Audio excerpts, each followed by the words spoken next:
Assalamualaikum warahmatullahi wabarakatuh. Kami dari kelompok 7 akan mempresentasikan tentang geologi Indonesia, yaitu bagian Jawa Barat. Perkenalkan, saya Nikola Saputra, nomor 240401300013. Saya Amanda Almaurin dengan NIM 2404023014. Saya Novini Witrianingsi dengan NIM 240402303037. Yang pertama, fisiografi Jawa Barat. Fisiografi Jawa Barat dibagi menjadi beberapa bagian, yaitu dataran pantai Jakarta. Umumnya memiliki morfologi datar ditutupi oleh endapan sungai dan lahar gunung api. Yang kedua, ada zona Bogor.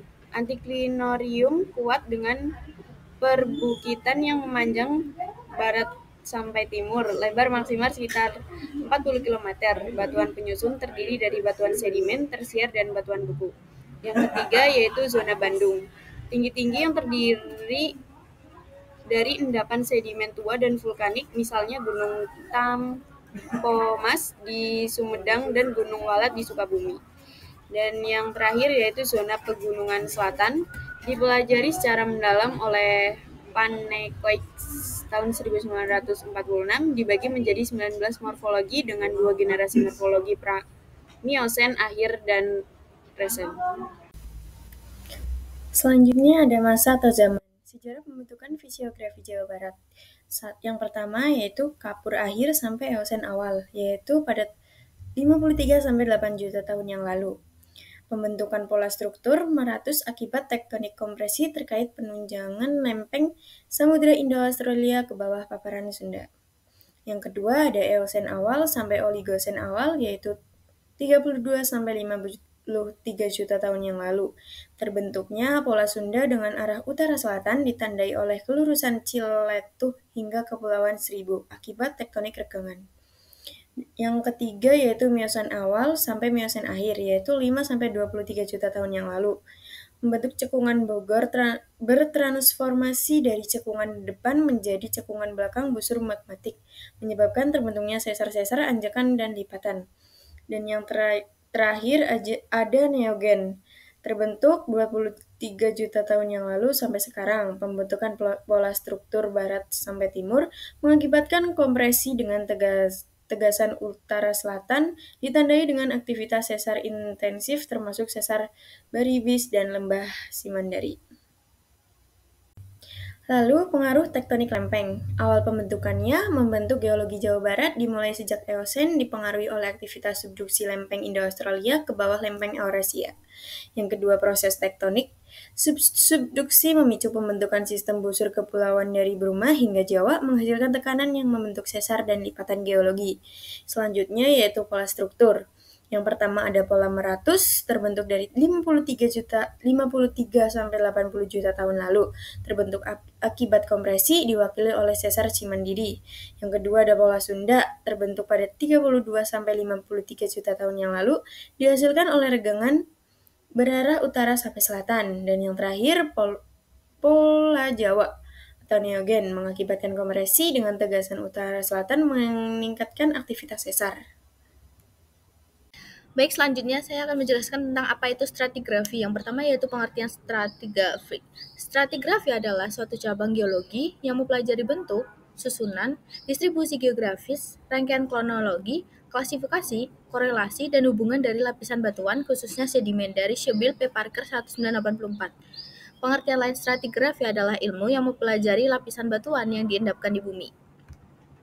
Baik, selanjutnya saya akan menjelaskan tentang susunan stratigrafi. Yang pertama yaitu ada formasi Jati Padang yang berasal dari kala Eosen dan berlokasi di bagian utara Jawa Barat. Karakteristik dari formasi Jati Padang ini terdiri dari batuan sedimen yang berasosiasi dengan endapan laut. Yang kedua yaitu formasi Cikotok, berasal dari kala Eosen dan berlokasi di daerah Bayah dan sekitarnya. Karakteristik dari formasi Cikotok ini terdiri dari batuan sedimen yang mengalami pelipatan. Yang ketiga yaitu formasi Jampang, berasal dari kala Miosen dan berlokasi di daerah Jombang dan sekitarnya. Karakteristik dari formasi Jampang tersebut yaitu terdiri dari batuan sedimen yang berasosiasi dengan lingkungan pengendapan sungai. Yang keempat yaitu formasi Lembang. Formasi Lembang ini berasal dari zaman kuarter dan berlokasi ditemukan di daerah Bandung. Karakteristik dari formasi lembang ini terdiri dari batuan vulkanik yang berasal dari aktivitas vulkanik di daerah tersebut. Baik, di sini saya akan melanjutkan tentang vulkanisme di Jawa Barat. Di Jawa Barat, bentuk gunungnya adalah gunung stratovulkano, yaitu gunung yang memiliki lapisan. Hal ini terjadi karena adanya letusan yang berselang-seling antara eksplosif dan efusif. Hal ini terjadi karena lava yang dihasilkan oleh gunung api ini memiliki kadar silikat yang sangat tinggi, sehingga lava ini memiliki konsistensi yang kental. Selama ribuan bahkan jutaan tahun, lava ini akan terakumulasi menghasilkan bentuk gunung berapi yang seperti kerucut. Aktivitas vulkanik di Jawa Barat itu terjadi karena adanya pergerakan lempeng, yaitu pergerakan lempeng Samudra Hindia yang bergerak secara konvergen menuju benua Eurasia. Lempeng Samudra Hindia itu memiliki berat jenis yang lebih besar dibanding dengan lempeng benua Eurasia, sehingga lempeng Samudra Hindia itu menunjam ke bawah. Saat di bawah, lapisan batuan itu akan melebur sehingga menghasilkan magma. Magma tersebut akan naik sehingga menghasilkan gunung-gunung berapi yang berada di area subduksi dari kedua lempeng tersebut. Di barat terdapat setidaknya 4 kompleks gunung berapi, yaitu Kompleks Krakatau, Kompleks Danau, Kompleks Salak, dan Kompleks Galunggung Tangkuban Perahu. Di antara Kompleks Gunung Salak dan Kompleks Galunggung Tangkuban Perahu terdapat rangkaian ganda gunung berapi yang memanjang sepanjang busur. Gunung Galunggung terdapat pada sisi palung dari rangkaian gunung berapi, sedangkan Tangkuban Perahu berada pada sisi balik busur rangkaian gunung api. Berikut merupakan peta persebaran gunung berapi di Jawa Barat. Selanjutnya yaitu hasil produk geologi dan geomorfologi. Yang A yaitu hasil produk proses geologi di Jawa Barat, dibagi menjadi 3, yaitu yang pertama batuan vulkanik yang terdiri dari andesit dan batu breksi. Yang kedua yaitu batuan sedimentasi yang terdiri dari calcareous tufaceous sandstone, dan yang ketiga yaitu batuan metamorf yang terdiri dari batu gneiss.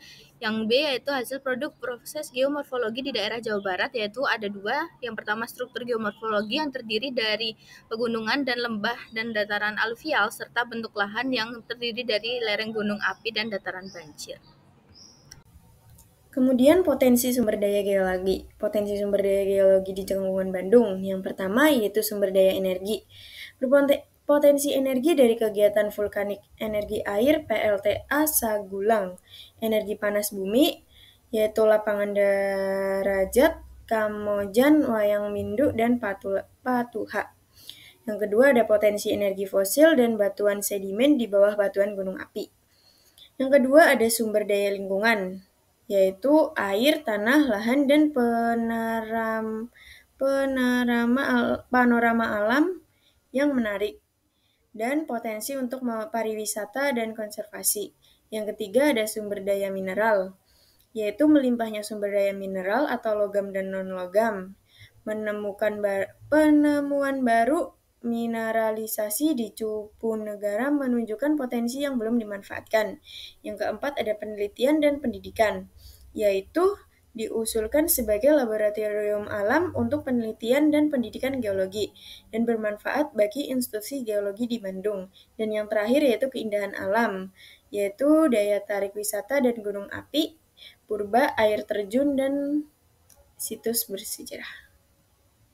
Saya akan melanjutkan lagi tentang kebencanaan di Jawa Barat. Di Jawa Barat terdapat beberapa potensi bencana, yaitu tsunami, erupsi gunung berapi, banjir, gempa bumi, serta longsor. Baik, yang pertama adalah potensi bencana tsunami. Tsunami adalah suatu peristiwa di mana air laut naik ke daratan. Hal tersebut bisa terjadi oleh karena adanya pelepasan energi yang bisa berasal dari gerakan tektonik, dari jatuhnya asteroid, atau longsor dari gunung berapi bawah laut. Nah, daerah di Jawa Barat yang sangat rawan terhadap bencana tsunami adalah daerah di pesisir selatan. Mengapa? Karena pada daerah pesisir selatan adalah area subduksi dari lempeng Samudra Hindia dan lempeng Eurasia. Oleh karena itu, daerah di pesisir itu sangat rawan terjadi gempa yang besar. Nah, karena adanya guncangan yang besar dari gempa tersebut, itu bisa menyebabkan air naik dan menuju ke daerah seperti daratan. Baik, kemudian ada erupsi gunung berapi. Nah, kita kan tadi sudah membahas tentang vulkanisme di Jawa Barat. kita tahu bahwa di Jawa Barat itu terdapat banyak gunung api. Nah, bahaya gunung berapi itu dibagi menjadi dua, yaitu bahaya primer, yaitu bahaya yang disebabkan langsung oleh letusan gunung api tersebut, seperti gas, lava, dan aliran piroklastik. Bukan aliran sih, jatuhnya. Ya. Dan kedua adalah resiko atau bahaya sekunder. Ya. Bahaya sekunder itu bahaya yang tidak langsung, seperti lahar atau longsoran yang diakibatkan oleh gempa yang dihasilkan oleh gunung berapi itu. Dan yang ketiga adalah banjir.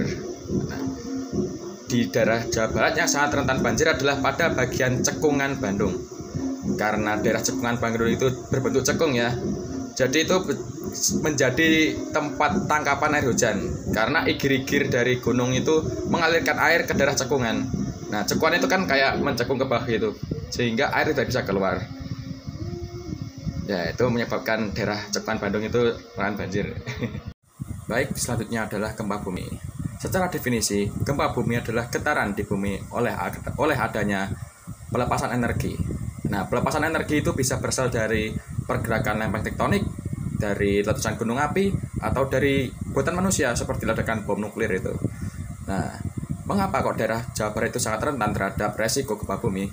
Nah, karena Jawa Barat itu terletak pada daerah busur seismotektonik yang melintang sepanjang Pulau Jawa. Nah, oleh karena itu, daerah Jawa Barat sangat rentan terhadap gempa bumi. Dan yang terakhir adalah potensi bencana longsor. Faktor-faktor yang mempengaruhi terjadinya bencana longsor adalah kemiringan lereng, curah hujan, tutupan lahan, dan drainase. Di daerah Jawa Barat memiliki banyak gunung-gunung dengan lereng-lereng yang terjal. Nah, pada musim penghujan, itu menjadikan daerah tersebut menjadi sangat rentan terhadap bencana longsor. Mengapa? Karena adanya alih fungsi lahan, yang pada awalnya lahan itu digunakan untuk hutan, dialih fungsikan menjadi fungsi-fungsi lainnya, seperti pembangunan, perumahan, industri, dan lain-lain.